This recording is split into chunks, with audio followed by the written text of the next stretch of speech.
You are listening into the Movie Maker Talks channel, talking about news headlines, world entertainment news, movie and video game reviews, and random rants about life. Movie Maker Talks. Everything but wrestling.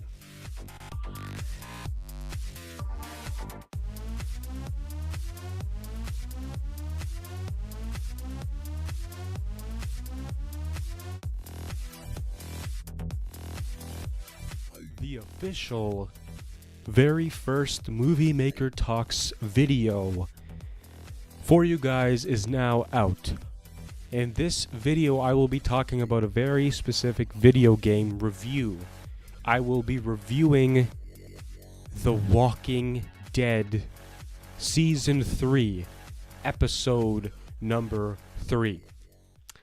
Here's the thing.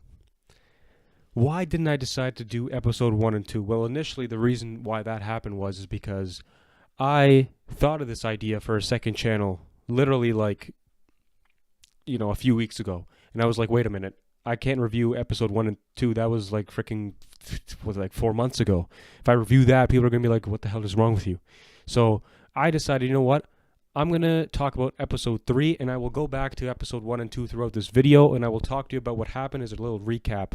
But I'm going to be talking about episode 3 to give you a little bit of a preview of who I am in terms of The Walking Dead and what I think about it. Walking Dead, I don't play a lot of video games. And in terms of, let me rephrase that. I don't play a lot of variety of video games. I play video games, but not different kinds all the time because I have certain preferences, as everybody does. I am somebody who thinks The Walking Dead is probably the best video game ever. And that's a statement that you need to be experienced in making. And it's something that not everybody says, but I literally think that one of the reasons is because it runs on your choices. Whatever you make is going to impact the result of what happens in the game and what the next step is and everything like that. That's pretty much number one reason why I love the game. Number 2, the story behind it. It's a very, very intriguing. It's a very scary at times. It's very, very, emotional. It's a very, very, mood swinging / changing video game. I mean, at one point you'll see somebody, reunite with their family. Another point you'll see somebody put a bullet in their head. Yes, that's a literal. That's an example of what happened in season 3, episode 3. If you already seen the actual, or if you played the game, and Walking Dead, I've been playing the actual game. The actual television series. I've been watching that for I would say, like 2 years now. I started watching on a little what's it called? A little app or streaming device on my phone. It was called Showbox. And I used to watch The Walking Dead. This was like 2015 or something, 2014, I don't know. And I started watching, I think it was season 4 was it, I believe. In season 4, I was like, what is this? The first scene I seen was Rick and his crew getting beat down by these people and were about to get their heads cut off. And I clearly remember that scene. And obviously, I did not have any prior experience to The Walking Dead. I did not watch any episodes from season 1, 2, 3, or anything like that. And I was like, you know what? I want to see this season. I don't want to start from the beginning because I'm already. It's like when you're hooked on something, and you don't. For me, it's like I don't really care if I know this or if I understand what's going on. I like this. That's who I am. I like if I'm watching a movie, and I watch like halfway. Like let's say I'm halfway. Like I turn on the television and the movie's like halfway done, and it's so freaking intriguing. What I'm going to do is I'm probably just going to watch the whole way through, and I might watch the beginning again. That's who I am, because I do not want to, watch, like, see a climactic moment and then go back to the beginning where the story is, starting from its roots and slowly progressing. That for me, it goes from climactic all the way down to like the intro or the beginning, and that I'm not a fan of that. So if I were to watch something from a halfway point or somewhere not from the beginning, I'd actually be okay with that as long as it intrigues me. If I don't give a shit about it, well then I'm not going to watch the rest of the series anyways. But that's how I got initially started The Walking Dead the actual shows, and I didn't realize. To me, I did not realize The Walking Dead was actually a show until I would say 2014 or something. And obviously that sounds like a long time, not to know what The Walking Dead was, but I really didn't know. And I played the game since 2013, and I played, and the same thing happened with me. I played season 2 first before I played season 1. I don't know, man, it's messed up. I loved season 2. I got the full season 2 pack. I remember the very first scene that occurred where Clem is in the bathroom and she meets somebody who nearly shoots her or whatever, and shoots her, was it her father or mother or something like that, people that she was staying with. And I also remember the scene in the season 1, which was where Clem was hiding or hiding somewhere in around Lee's house, and he realizes it was very, very very, very interesting series. I love the game, and I love the aspect of choosing your own choices. And here we get to season 3, which after season 2 was had debuted and been released, I was like, that's it.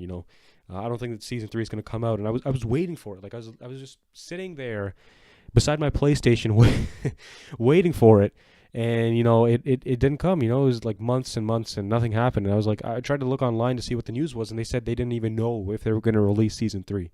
I was like, what the hell, right? And then all of a sudden I hear, I think it was sometime during the summer of last year, I heard that they were going to finally release it. I don't know if it was told to many other people before the summer, but I heard it in the summer. That it was going to be released later on that same year, during like the winter time, and it was in December. I seen so many people play the game, and I was like, wow, this is very interesting. But at that point, because I hadn't played for like 3 years at the point, so I was like, you know what, I don't really care about the game. I literally forgot how good of a game it was until season 3 came out. With obviously I did not watch the gameplay or even play the game at first. It was just a couple of weeks ago where I decided to watch the gameplay for season, or even buy the game actually. And I still have a PS3, and I need to buy a PS4 or play for PC because I don't have any money, bro. Seriously, and I couldn't get the game. So I was like, you know what? Let me see what the game is about. So I decided to watch some gameplay. And I saw the gameplay online on YouTube. There's a lot of people that just play the game and don't have any commentary. It literally seems like a literal movie at times when nobody's talking.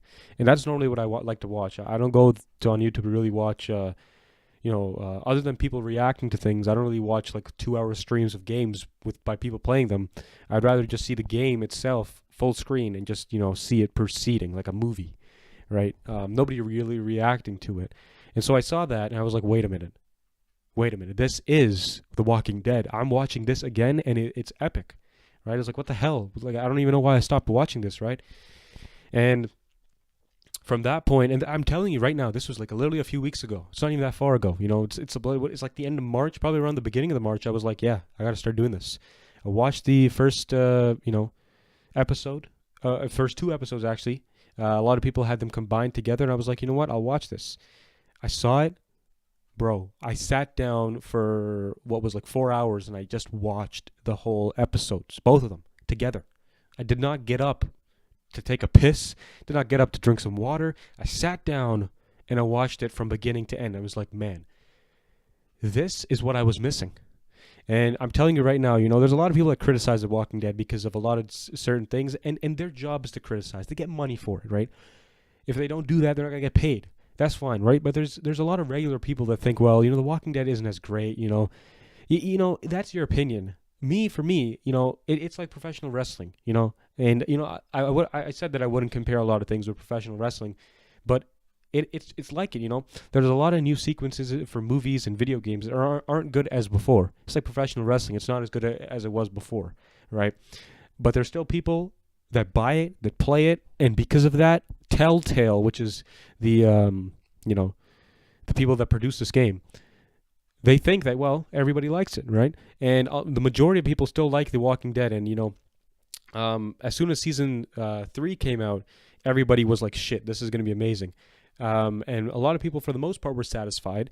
I truly was like, man, because here's the thing, I haven't seen an Walking Dead video game episode or gameplay or whatever for like since 3-4 years, right? So that's another thing. And then I seen the recently episode 3 was released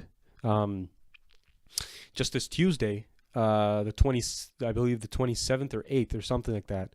And I was waiting for that gameplay to be out by somebody whoever played it, because unfortunately, again, I don't have a PS4 or even an Xbox One, and it's not out for Xbox 360 or PS3, and I need to buy that. A lot of the games that I've been playing, are mostly on Steam, and for Steam, the game is like $30, but I've seen it in stores for like 10, so I'm not going to do that. I'm not going to waste my money for that. But The Walking Dead itself, I truly adore that. I'm thankful that I came back to watching it. I'm thankful that I decided to continue watching it because it truly is interesting. We got so many new characters, and I think that's where the dynamic really, why that I was about to say movie, but that video game is so addicting, because the thing is that in a movie series, a lot of the characters remain the same sometimes, and there's different ones to create new personalities and new stories. Again, that's like professional wrestling. And you know what? I'll stop comparing it to professional wrestling. But video games. Every single season there were new people that we saw, and season 3 has a drastic change. I mean, the first person player is not even Clementine anymore, which is actually the main character of this game, Clementine. When everybody saw her, I'm pretty sure everybody, popped out of their seats and, were absolutely, happy to see her finally, see her face back in, The Walking Dead again. And, again, the season 3, episode 1, 2, and 3, they are out now, and I'm trying to buy, season 3, maybe even season 4 when that comes out, hopefully, so I can actually play it, record it, and, review it. Not even review it, just play it and record it. But as for now, I'll be reviewing these video games and talking about, not so much what happened in the video game, because that's for you to know, but what I think about certain things, certain aspects of the video game. So again, season 1 and season 2, were very, very interesting seasons, or episodes of the seasons. And, we get Javi, okay? Javi, that's how you spell his name. His name is Javi. And he's the person that you get to choose choices for. He's the next first person player game, and we see the world from his perspective now, right? And he, living with his family, has to move out of his area because it's becoming very, very unsafe. So we see episode 1 where he's running towards his family and towards his house, and all of a sudden, they have to move. They move, and they're with a stepmom, whose name is Kate, or Katie. I think it's Kate, and they have 2 kids. One is Mariana and one is Gabe, and their father is actually not with them there, which is actually Javi's brother. He's not with them, and we'll find out later where he actually is. They're on a road, and they're driving out somewhere far to get out of here, and they come to a stop where they, find this little area where there's gasoline. They need to fill up their car, or they find a car where they want to, take and go. So they're in this little house that's abandoned on the side. They want to sleep there for the night. It's very, very strange at this point. I know some shit was going to go down, because you just don't find a random house in The Walking Dead in the middle of the forest with a damn car on the side and decide to just take it. That's not happening. Obviously, we had a group of people with guns come up to him and say, "What is he doing?" This group is revealed to be the New Frontier, and they are a group that, essentially take goods from different communities for themselves to thrive. And it's like, again, if somebody is going to join your group, you have to test them for everything, and you have to make sure if anybody's taking anything away from you, you have to take everything away from them, because you can't risk anything, especially in a series and in in a world like this that they're living in.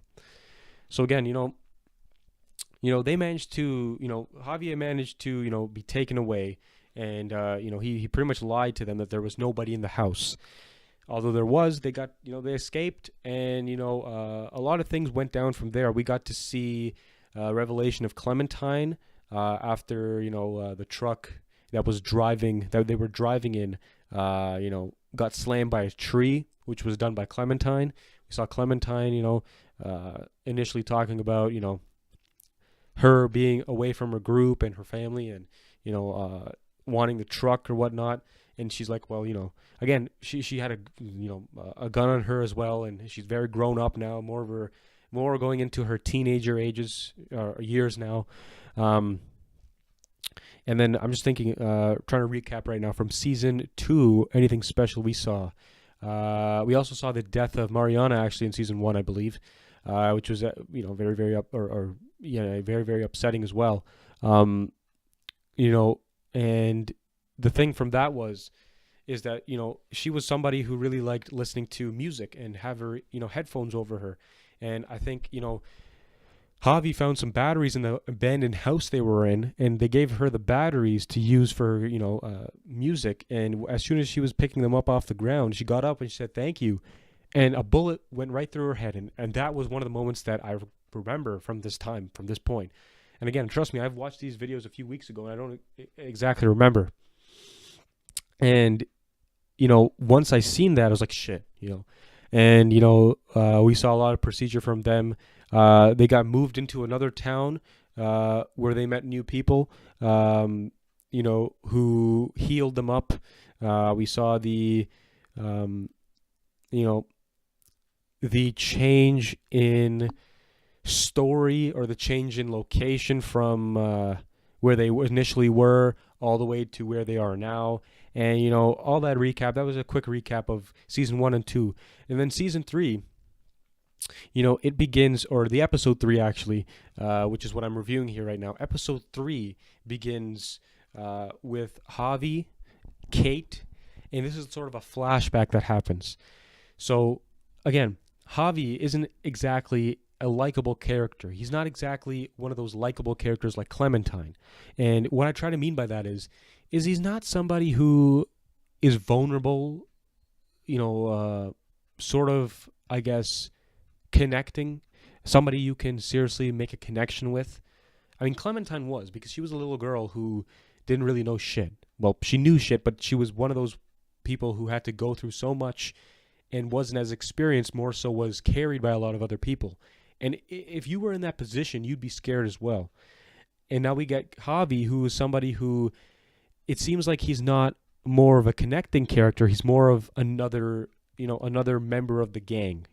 He's just another person that, we see the perspective from. He's somebody who makes the tough decisions when he needs to. But it's always not, a lot of the options that we are given are not in favor of us, trying to determine who he really is. It's more of, him just doing the right thing or wanting answers to something, right? So again, it's a different perspective for sure. It's from an adult instead of a kid, which makes it more of, less connection to some of the younger fans of this series. So we get a flashback where Javi begins, to take charge of his brother David's family, as we discover David in season number 3. We see David finally in, episode 3 of The Walking Dead. Because of the new emerge of characters and personalities, the flashbacks have become an essential guideline for this and every season before it. Again, the flashbacks and, the new characters, we need a little bit of, again, professional wrestling. When you come out there into the ring and you're somebody new, how is somebody supposed to know who you are? You have to have some sort of video package or some sort of vignette put together to give them the initial, thumbs up to say, this is who I am and this is what I'm about. The flashbacks help us with that. And, a lot of the explanations of who they are help us with that. Javi begins to talk with Kate about moving. because it is no longer safe for them in where they're actually living right now. Remember, this is all a flashback at the beginning, because at the end of season 2, we saw, Javi meet his brother in Richmond at the New Frontier group, which was there as well, the ones who shot Mariana. And we realize that his brother is actually part of the group. So now it begins from that point, from where they left off, and we're beginning with a flashback of how they got to where they were at this point. Javi goes from being, the new lovable protagonist to, again, just another member of the gang, so to speak, only because of the decisions he has made. And as we go back to the future now, we realize that the kids are about to leave. The kids don't want to leave, but they have to. Kate is going to leave, and they're all going to leave together. And then we go back to the future and present day. Javi is standing face to face with his brother in front of the New Frontier compound, and they're literally staring at each other. And Javi goes, again, to Richmond for this, and he sees his brother, and the New Frontier, which is the group that David is part of, they take, Kate to treat her, and they must stay in for inspection, because again, these are new outdoor persons and people that they can't trust right away. So again, Javi is with David. Finally, they see each other.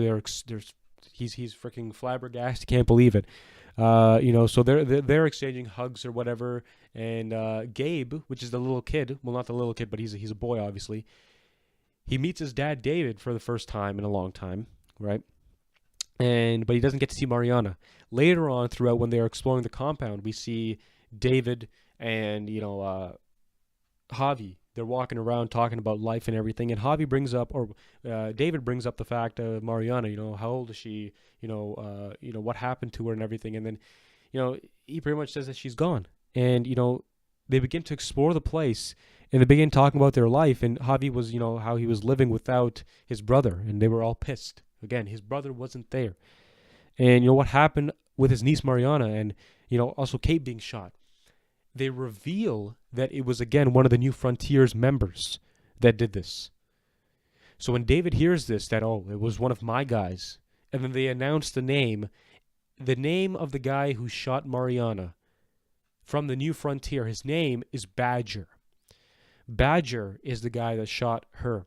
And once David hears this, he's like, well, you know what? Don't tell anybody. Don't tell anybody. I will deal with him myself. Kate was being treated in the hospital, or the area of treatment, which is what they call it or something. And they get to see them.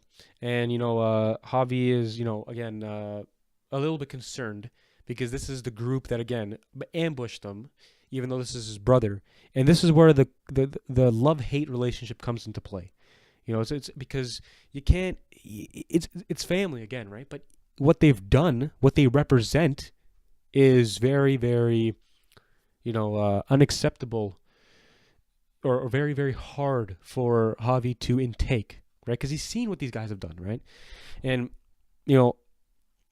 after, Kate and Javi are speaking together, Kate does some sort of little acting. As she says her stomach is starting to pain, or the side of her where she got shot, right?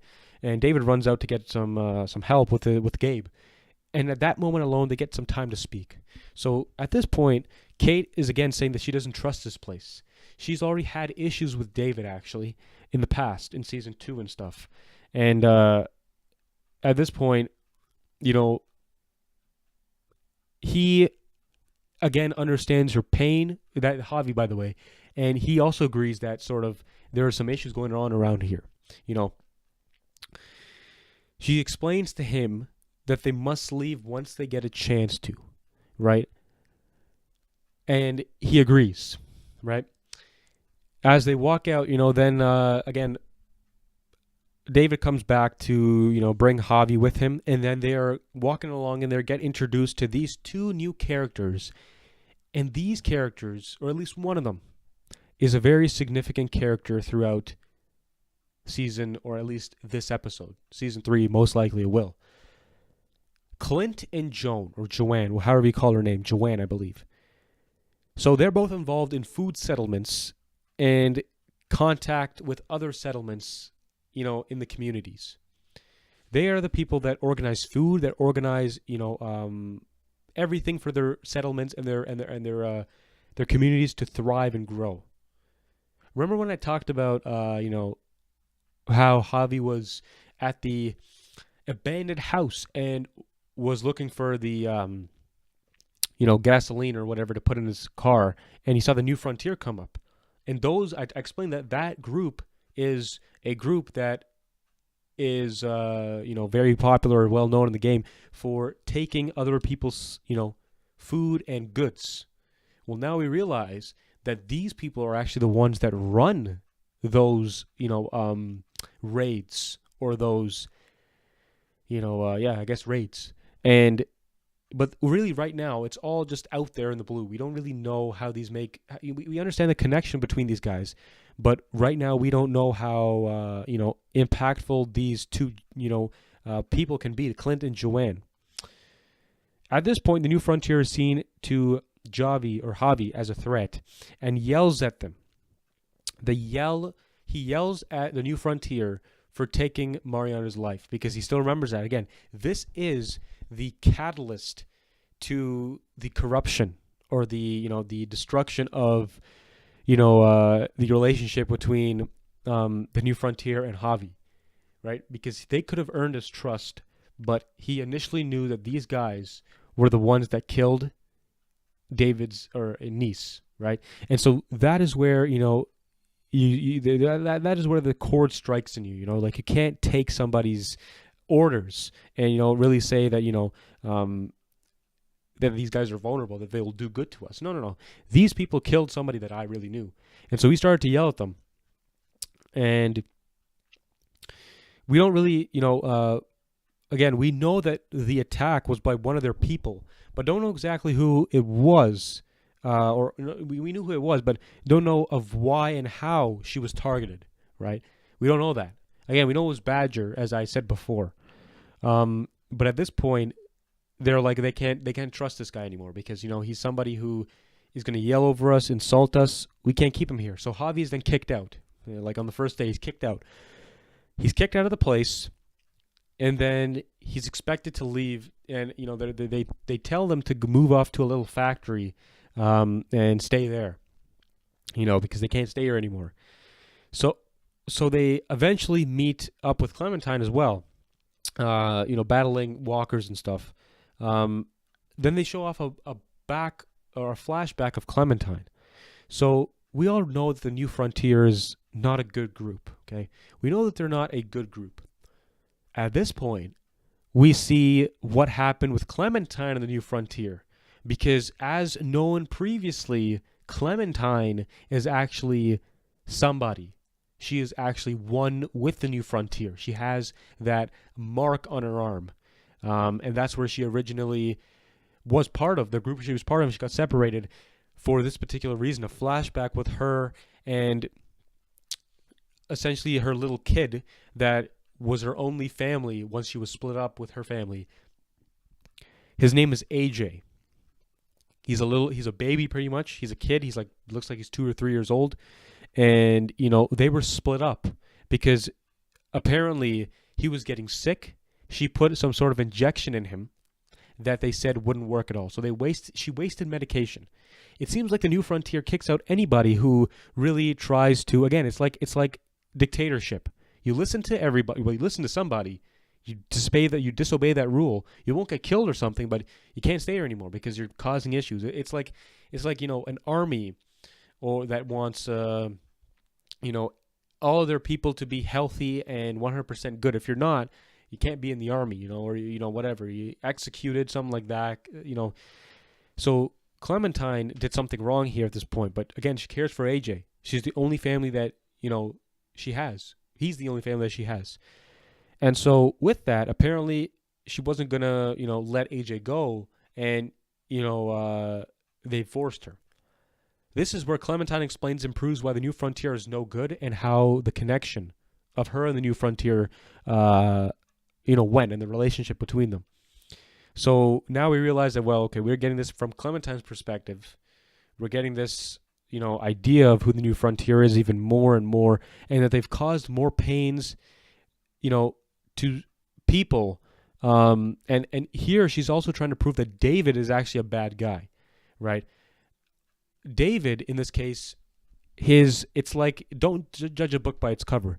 David may actually be a good guy, and we realize he sort of is, but he's marked with the New Frontier sign. So everybody's all like, well, you got to stay caution. Have caution from this guy because he's with a group that almost killed us, right? So that's where, again, you have the issue between Javi and his brother, because, again, they're brothers, but one is good and one is supposedly the New Frontier and isn't really good. So they join together, right? And now they're walking to this new factory that they were initially told to go to because they couldn't handle staying in the New Frontier's compound. So they're approached by these walkers, and again, now they try to escape under a covering where they release, it's sort of like a huge garage where they release the bottom part and are under or behind the actual wall of the garage. And there's a door on the side that apparently David is behind. He's knocking on the door to get in, and Clementine is like, "Don't let him in. Don't let him in," right? And that is where he finally enters in. Apparently David has also left, and is now sort of with them for a little while, until they realize the truth. Clementine says, what happened to AJ? She goes furious over David, and puts has a gunpoint on his head, and tells him that what has happened to AJ. Is he okay? Why aren't you telling me anything? And then he says that he's fine, he's okay. This was another sketchy moment in the game because I knew that obviously in a time like this everything goes wrong, right? How can something like this possibly go so so well, right? And obviously Clementine believes that, well, that is impossible. And then he's like, well, we could go back home and see, or wherever he is at this point, we could go see him, right? Although he doesn't really know where he is at this point right now. So after that, they hear sounds from this factory, from this compound area, and they see things all piled up together, and they see things from Prescott, a town they were supposed to go to. They see things from Richmond, from different communities, taken and stored here. Then they hear noise. They hear people in the back. It's Badger and his group talking about JOAN. And they have all this, piled up stuff on this table that they're looking at and discussing. And they're talking about, how they got this stuff, and what they're talking about with JOAN, that she's nearly going to kill all of us if we keep trying to do what she tells us. And there you go. Javi hears it. He's got his famous bat that he always puts around his back, takes it out, and he's like, now we're going to kick your ass, or now we're going to teach you some shit like that. And Javi then beats the crap out of somebody, and then Badger's like, wait a second, don't worry, takes out a gun and starts shooting them, right, and runs off. So here we go. We get a nice chase fight scene, right? At this point, they're chasing off against Badger, and, we see Javi go after one of the guys that is part of Badger's gang. He was actually the guy that was driving the truck that was taking Javi away at the beginning because, they discovered that he was taking gasoline from their house, and so they took him in that truck, and that was the guy who was driving, and he pretty much said, when he was in the truck with Javi, he said, if it was up to me, I would have killed you.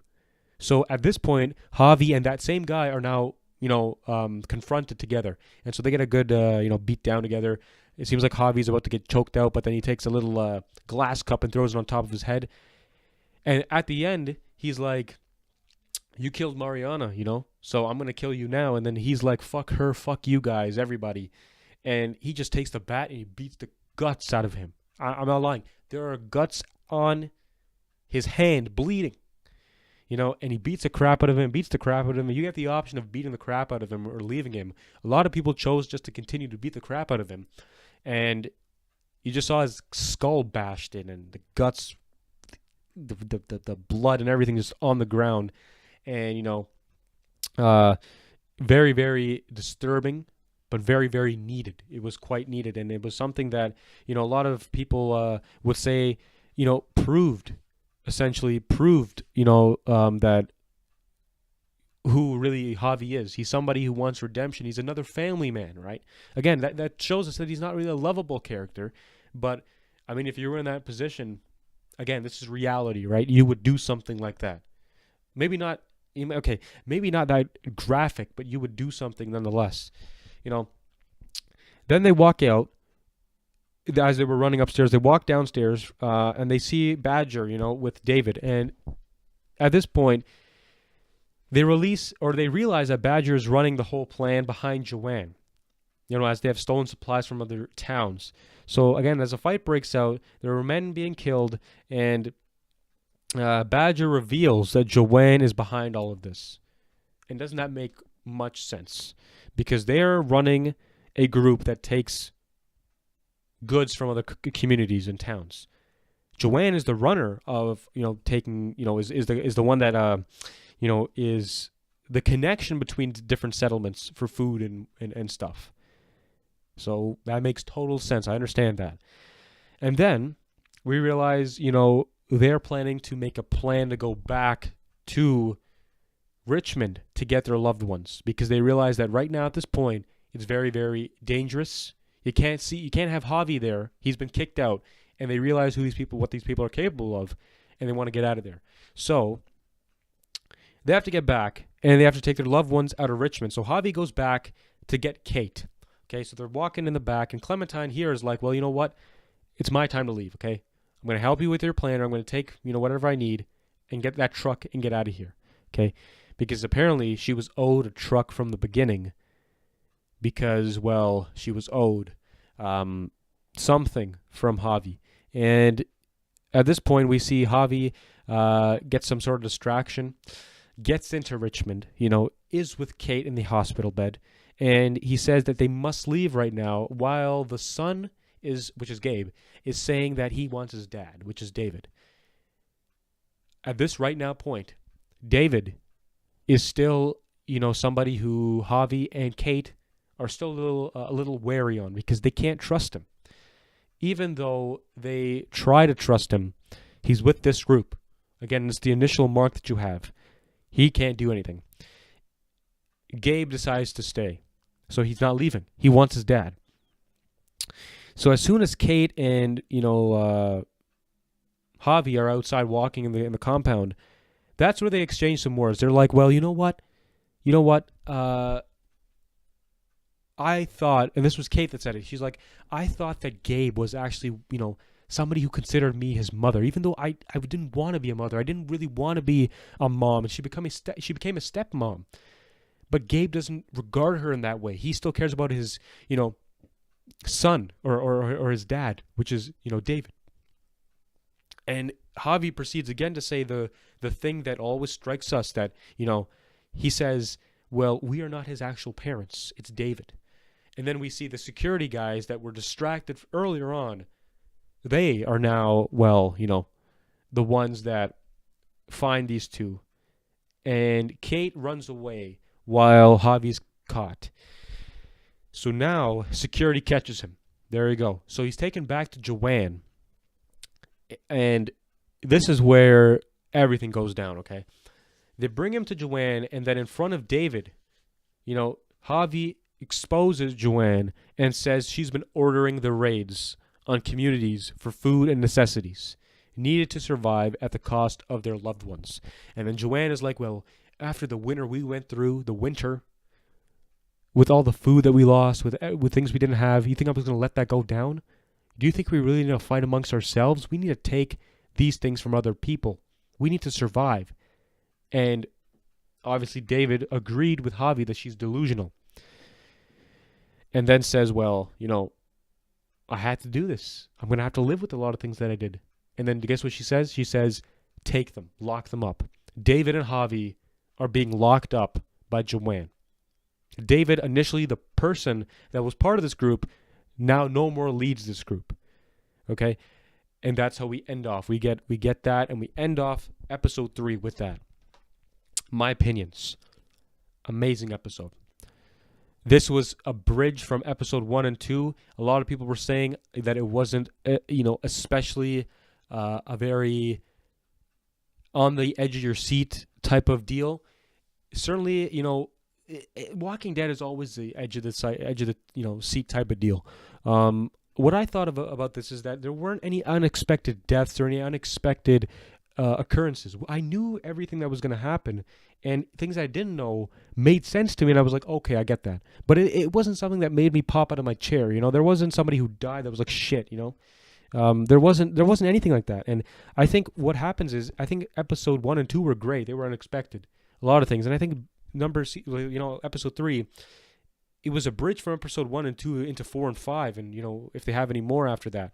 I think what they're going to do is they're going to use this episode that they had with now that they know the impact of the new frontier and who runs it, and now their 4 and 5 episodes are all going to be about escaping.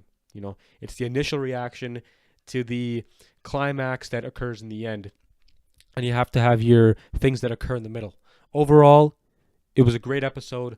Again, I love the fact that Javi is being portrayed as this normal type guy, because it's something that we haven't really seen in The Walking Dead in terms of Lee or Clementine. It's something new. It's a new perspective, and especially with all these new characters.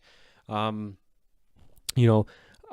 think David is somebody who, at first, I thought David, was somebody who's going to turn on Javi, who's going to be like, well, screw you or something, obviously that may not happen. As of right now, I'm trying to predict who my favorite, person of The Walking Dead, the current, person, or the current, characters. Well, who my favorite one is. I want to say Clementine, because I always say that. But I think I'll have to continue to watch more episodes and see who my really favorite one is. But I think what they really need to work on, if anything, is to try to create, or to try to have Clementine be somewhat more involved. Because Clementine is somebody who is the only person from episode 1 and 2. She needs to be a little bit more involved, although she is, I understand she's growing and she's more out of the major picture. To have her a little bit more involved, and I know we'll see that later on. It's just for personal preferences. I'd like to see her a little bit more than normal. I don't think that's too much to ask for, right? Probably not. Overall, I love The Walking Dead. Obviously, it's something that puts me on the edge of my seat, something that a lot of things don't. And I literally have my mouth on the ground every single so often, because I'm like, shit, this is happening. Something else is happening. What is going to happen next? What may happen next? Why is this happening? Who's it going to happen to? All these questions are on my mind as I watch this episode and every other episode. And so that was a little review, ladies and gentlemen. Let's see what happens with Javi and David in the next episode. Hopefully something interesting comes about it. Hopefully something, unexpected comes about it. And let's see what that bitch JOAN has cooking for all of us. Ladies and gentlemen, The Walking Dead Season 3, Episode 3 review is over. I will see you with more Movie Maker Talks videos. This is just the beginning, guys. We got a lot of more different things to review, more things to talk about, rant about life, entertainment news, all on this channel, exclusively just for you guys. Movie Maker Talks. I'm out, guys. Peace out.